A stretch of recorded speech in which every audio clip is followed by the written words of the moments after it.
Very challenging, very, very challenging topics, but of course all dear to most of us here, and of course to the upcoming generation too, is finding it very, very difficult to maneuver in today's environment.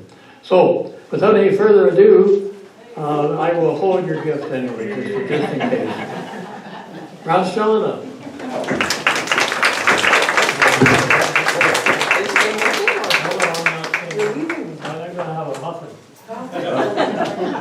The choice between sitting with me or a muffin, I would choose a muffin.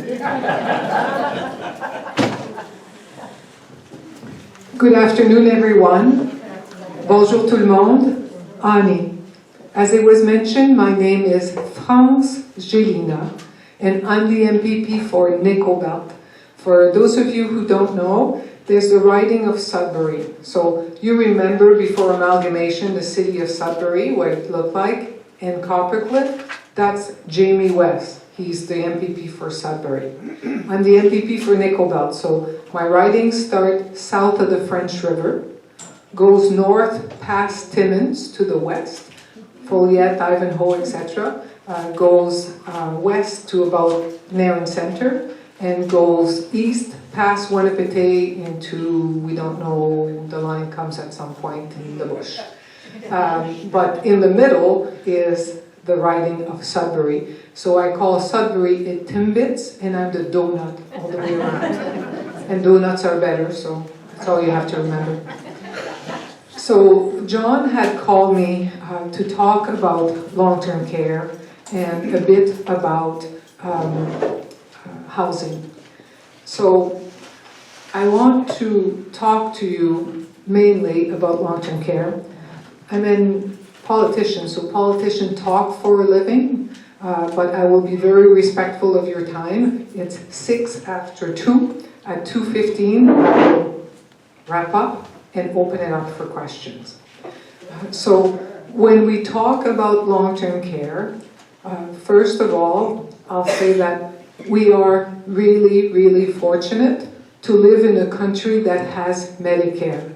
You'll remember Tommy Douglas brought us care based on our needs, not on our ability to pay. Medicare only covers when you go see a physician or when you go to the hospital. So hospitals are free, physicians are free, because it's covered by Medicare, and every province and territories has agreed to be part of Medicare. Everything else, long-term care, health promotion, disease prevention, palliative care, etc., is not part of Medicare per se, but follows the same patterns where you should gain access to care based on your needs, not on your ability to pay. I make the difference between the two because if you know anybody who lives in a long-term care home, you'll know that they all pay at least $2,000 a month to live there.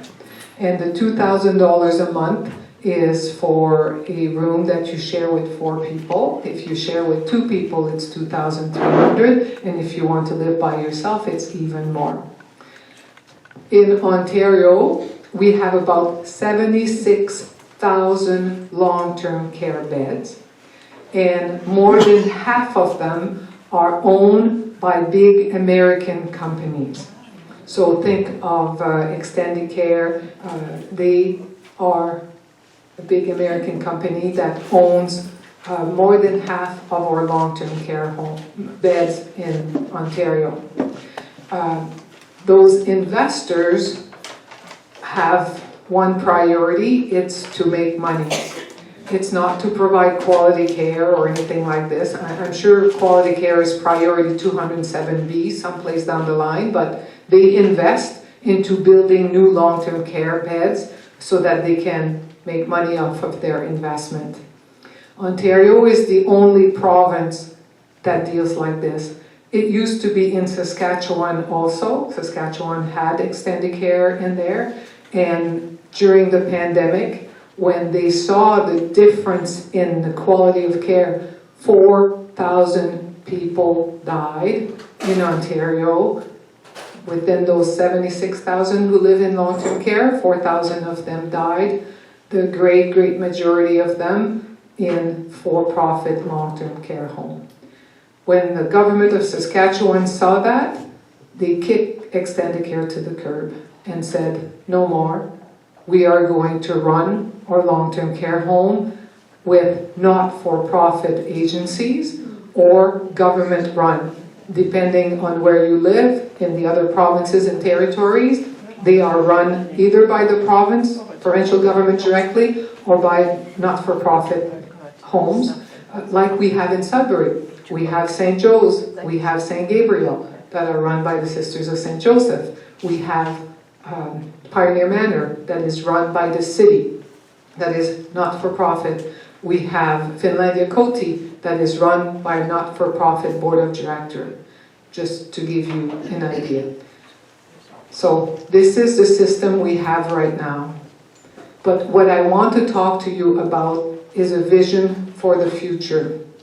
So if you go to Western Europe, and pretty much every country from Finland to Luxembourg to any country in Western Europe, they have stopped this idea of building big buildings for people who need long-term care.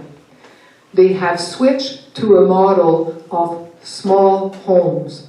A home that looks like a home, that smells like a home, that feels like a home, but for which you have to qualify to go into. So I have gone to visit some of them, and they look like a normal home.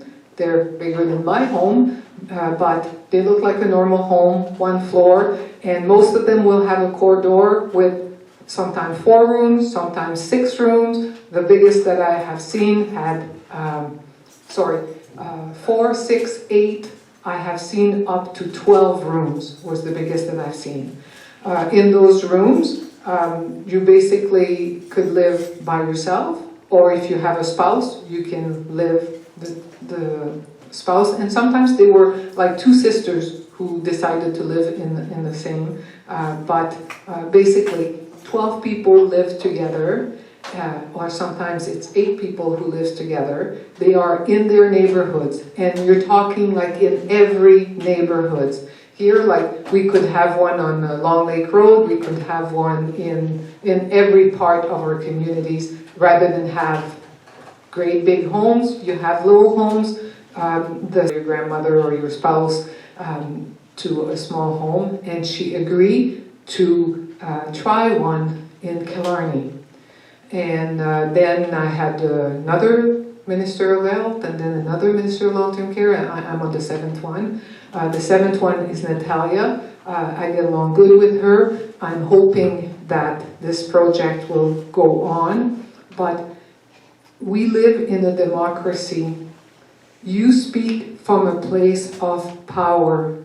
When you get together and you ask for something, and you all ask for the same goal, the chances of getting there are huge. I don't make any promises that I can't keep. I will not promise you that you will get there, but if you speak with one voice, have clear objectives of what you want as long-term residents of Ontario, you speak from a place of power. And the people at Queen's Park do listen to you. So I'm here partly to explain to you the different models of long-term care that could become available to you and to the people of Ontario. And at the same time, if this is something that you would support, I would certainly like to have your support behind that. He had also asked me to talk about affordable housing. The small home I have just described are based on affordable housing. So I don't know if you saw the new housing complex that was built in Coniston by Les Link. Beautiful, beautiful unit, all you get the washer, dryer, fridge, stove, dishwasher, heat, hydro, everything included, for about $1,000 a month, with parking, with share accommodation, etc. They're beautiful units. You can build new and still have affordable housing, but you need the not-for-profit. When the Ford government was elected in 2018, they lifted we had